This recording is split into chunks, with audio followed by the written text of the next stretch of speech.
Si vous voulez devenir assez riche en un minimum de temps, il vous suffit de plonger au large des Comores dans l'océan Indien et d'attraper un sélacanthe, un poisson extrêmement rare, mais sans vous faire prendre car c'est une espèce très protégée. Cette bonne fortune est arrivée à un pauvre pêcheur qui devint un riche pêcheur lorsqu'il sortit de l'océan au large de l'Afrique du Sud un premier spécimen en 1938.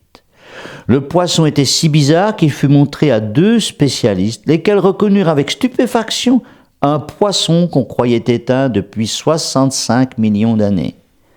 Surtout, le sélacanthe est spécial. Il possède des vestiges de poumons et serait à l'origine des animaux qui s'emparèrent de la terre ferme par la suite. Donc, il serait potentiellement notre ancêtre, à vérifier toutefois. Le sélacanthe est ce qu'on appelle par plaisanterie un fossile vivant, expression qui n'a aucun sens sur le plan scientifique car un animal ne peut être à la fois un fossile et vivant. L'expression sert toutefois à désigner des animaux qui ont évolué très lentement au point qu'ils paraissent ressembler, en apparence seulement, à leurs fossiles. Le sélacanthe qui peut vivre 100 ans et toujours à très grande profondeur était apparu au Dévonien il y a 410 millions d'années. On ne pensait pas en trouver un vivant.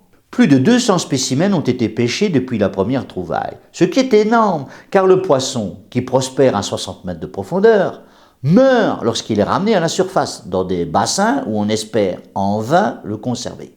Les musées du monde entier se l'arrachent et sont prêts à payer très cher pour un seul spécimen, ce qui a provoqué une pêche intensive et la quasi-disparition de l'espèce qui, pourtant, avait réussi à franchir 410 millions d'années jusqu'à nous. Aujourd'hui, on étudie l'animal dans son milieu naturel, sans le tuer. Plusieurs ont même pu être filmés, comme on le voit ici. Hélas, on a découvert des sélacanthes en Indonésie, au large de la Tanzanie et même à Madagascar, toutes sortes d'endroits où les gens sont très pauvres et considèrent qu'une pêche miraculeuse n'a rien d'immoral. Aussi chasse-t-on l'ancêtre sans craindre qu'il ne devienne pour la cause un fossile plus du tout vivant et bel et bien disparu cette fois. N'oublie pas de t'abonner.